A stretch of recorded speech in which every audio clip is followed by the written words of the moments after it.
मी जास्त वेळ घेणार नाही, कारण सगळ्या आमच्या भगिनी हवा घेत आहेत. सर्व कोणी टोपीने हवा घेत आहे, कोणी रुमालाने हवा घेत आहे. सूर्यदेवता कोपलेला आहे, उष्णतेने उच्चांक केलेला आहे, आणि म्हणून मी जास्त वेळ आपला घेणार नाही. पण किशोरप्पा, गेल्या वेळी तुम्ही 73,000 मतं मिळवलेली, जास्त. आपला लीड 73,000 मतांचा होता. यावेळेला तुम्ही सांगितलंय 1,00,000. मी आपल्या बाजूलाच आहे. देवेंद्रजी यांचा काही भाग एक जिल्हा परिषद गट पाचोरा तालुक्यातला माझ्या विधानसभा गटामध्ये सुद्धा आहे. पण मी सुद्धा पण केलेला यावेळेला की जळगाव जिल्ह्यामध्ये जामनेर तालुका किंवा जामनेर विधानसभा मतदारसंघ हा नंबर 1 राहील. म्हणून आता तुमची ना आमची कॉम्पिटिशन आहे. तुमच्यामध्ये आमच्यामध्ये आता स्पर्धा आहे की पुढे कोण. तिकडे मंगेश जरा बसलेत, ते म्हणता मी पुढे. अरे राजूमामा या ठिकाणी आहेत, माझं लक्षात नाही. राजूमामा म्हणता जळगाव शहरही मागच्या वेळेला किती हजार होते मामा आपले? 1,00,000 जवळपास होते. नाही, मागच्या वेळी किती होते? 71,000. म्हणजे तुमच्यातही स्पर्धा होतीच मागच्या वेळेला 71-73. मी थोडा कमी होतो. पण यावेळेला राजूमामा म्हणता मी 1 नंबर, अप्पा म्हणता मी 1 नंबर, चाळीसगाव म्हणता मी 1 नंबर, स्मिताताईंचा अंमळनेर तालुका आहे तोही म्हणतो मी 1 नंबर, गुलाब भाऊ कसे मागे राहतील ते म्हणता मी 1 नंबर. आता ही स्पर्धा तुमच्यामध्ये या ठिकाणी चाललेली आहे. आणि निश्चित यावेळी मला खात्री आहे पाचोरा तालुका हा मागे राहणार नाही. मला खात्री आहे. आपण भाजप, सेना, आता यावेळेला आरपीएफ सोबत आहे, मनसेही सोबत आहे, सगळे मिळून हा जिल्हा म्हणजे आपला गड आहे. गेल्या 30 वर्षापासून आपण एकत्रित आहोत. भाजप, सेना आपण एकत्रित निवडणुका लढवत आहोत आणि आपण या जिल्ह्यामध्ये नंबर 1 वरच आहोत. दोन्ही खासदार गेल्या 35-40 वर्षापासून आपले ज्या ठिकाणी निवडून येत आहेत आणि म्हणून यावेळेला आपल्याला स्पर्धा करून जास्तीत जास्त मतं, मागचं लीड आपलं काहीतरी 3.5 लाख मतांचं होतं.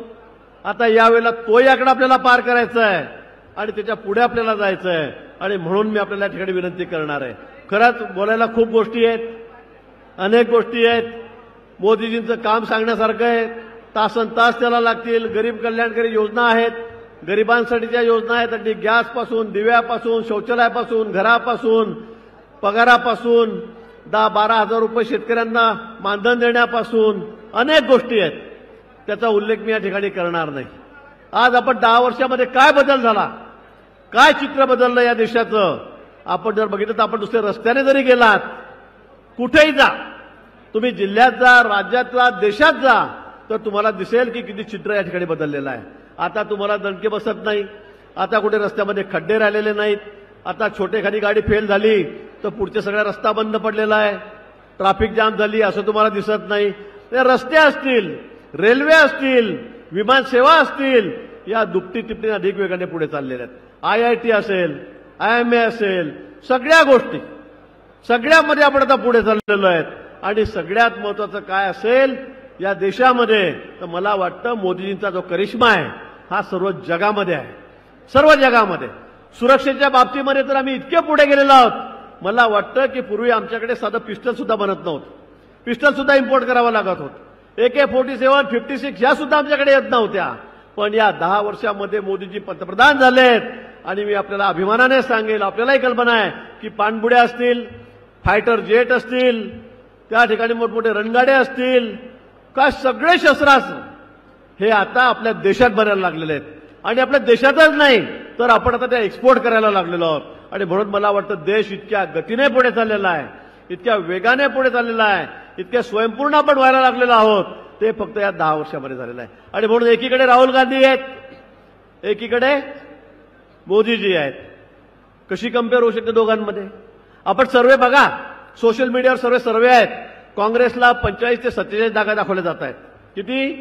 45 ते 47 जागा दाखवल्या जात आहेत.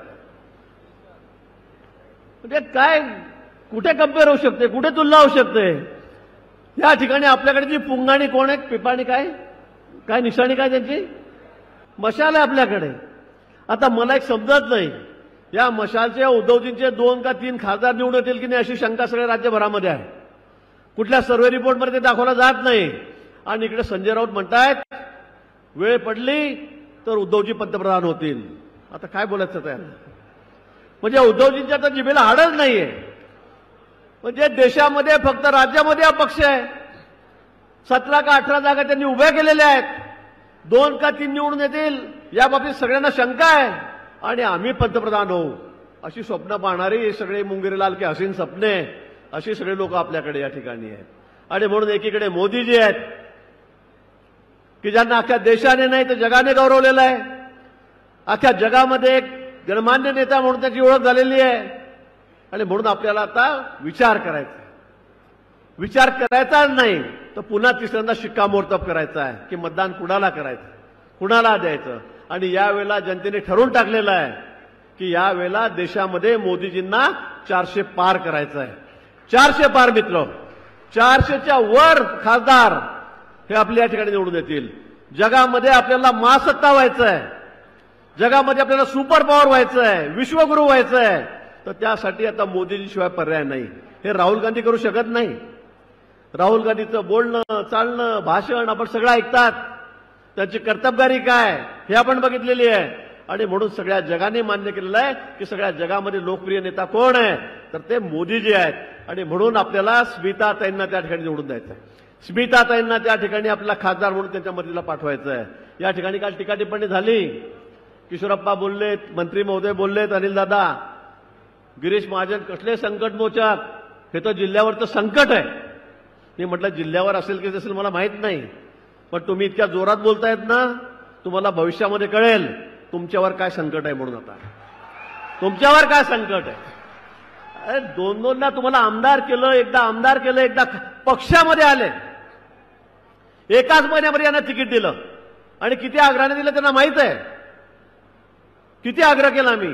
चांगला कार्यकर्ता आहे, तरुण कार्यकर्ता आहे, शिकलेला आहे, त्याला आमदार केलं. 5 वर्ष आमदारकी झाली, नंतर खासदार केलं. किशोरप्पांनी सांगितलं खरं आहे, स्मिताताईंचं तिकीट ऐन वेळेला कापलं. अगदी शेवटच्या क्षणाला, शेवटच्या दिवशी, माघारीच्या शेवटच्या दिवशी कापलं. त्यांना तिकीट दिलं, खासदार केलं. स्मिताताई मागे वळून बघितलं नाही, दुसऱ्या दिवशी कामाला लागल्यात. राग सुद्धा येऊ दिला नाही. कुठे कुणाला काही म्हणजे कुठे मनामध्ये काही किंतु परंतु ठेवला नाही. स्मिताताईंनी कामाला सुरुवात केली. आज यांचं खासदार झाल्यावर तिकीट कापलं गेलं म्हणजे तुमचा काही पक्षामध्ये फार मोठा त्याग आहे का? तर काहीच नाही. ऐन वेळेवर आले, आम्ही घेतलं. चांगला तरुण कार्यकर्ता म्हणून आम्ही तुम्हाला घेतलं, तुम्हाला आमदार केलं, खासदार केलं. आता पक्ष तुम्हाला इतका वाईट दिसायला लागलाय, मोदीजी इतके वाईट दिसायला लागलेले आहेत की तोंडात येईल ते बरडतायत, वाटेल तसं बरडतायत. माझं त्यांना आव्हान आहे की तुम्ही जिल्ह्यामध्ये बघू नका फार. फक्त तुम्ही तुमच्या 40 मध्ये तुम्ही बोंब पाडून दाखवा. 40 मध्ये दाखवा तुम्ही. तर मंगेशदार त्या ठिकाणी आहे, दाखवा तुम्ही आता किती मताधिक्य घेता म्हणून. फार मोठ्या मोठ्या गप्पा करून, भाषणं करून 10 वर्ष तुम्ही ज्या खुर्च्या या पक्षामध्ये भोगल्यात त्यांना तुम्ही नाव ठेवतायत, त्यांच्या नेत्यांवर बोलतायत. आणि म्हणून मित्र, आता ही दाखवून देण्याची वेळ या ठिकाणी आलेली आहे. आणि म्हणून माझी आपल्याला निमित्ताने विनंती आहे, साहेबांना बोलायचंय, त्यांना आपल्याला ऐकायचंय. बोलण्यासारखं खरंच खूप आहे. आपण पुढे कधीतरी बोलू, विधानसभा लगेच पुढे आहेत त्यावेळेला आपण बोलू. पण आप्पा, आता तुम्ही तर खरं म्हणजे तुम्ही आहात. बाजूला जरा दिलीप भाऊ बसलेले आहेत, बाजूला इकडे अमोल आहे, तिकडे काटे आहेत. म्हणजे तुम्ही सगळे एकत्र झालेला आहात आता. म्हणजे मलाही धाकधूक व्हायला लागली की तुम्ही 1 लाखाचा आकडा नक्की पार पाडाल. तुमचं मताधिक्य 1 लाखाच्या वर राहील या बाबतीमध्ये आता कोणाच्या मनामध्ये शंका राहिलेली नाही. पाचोरा तालुका हा भाजप सेनेचा आपला गडच आहे, या बाबतीत कोणाच्या मनामध्ये शंका नाही. आणि म्हणून येणाऱ्या 4 जूनला जेव्हा निकाल लागेल त्यावेळेला मला वाटतं की आपण गेल्या वेळेचं रेकॉर्ड तोडून, मागच्या वेळेचं रेकॉर्ड तोडून आपण 4-4.5 लाख मतांनी स्मिताताईंना या ठिकाणी विजय करू आणि दिल्लीला त्या ठिकाणी मोदींचे हात बळकट करण्यासाठी पाठवू. एवढीच अपेक्षा या ठिकाणी मी आपल्याकडून व्यक्त करतो, आपल्याला विनंती करतो आणि थांबतो. जय हिंद, जय महाराष्ट्र. एबीपी माझा, उघडा डोळे बघा नीट.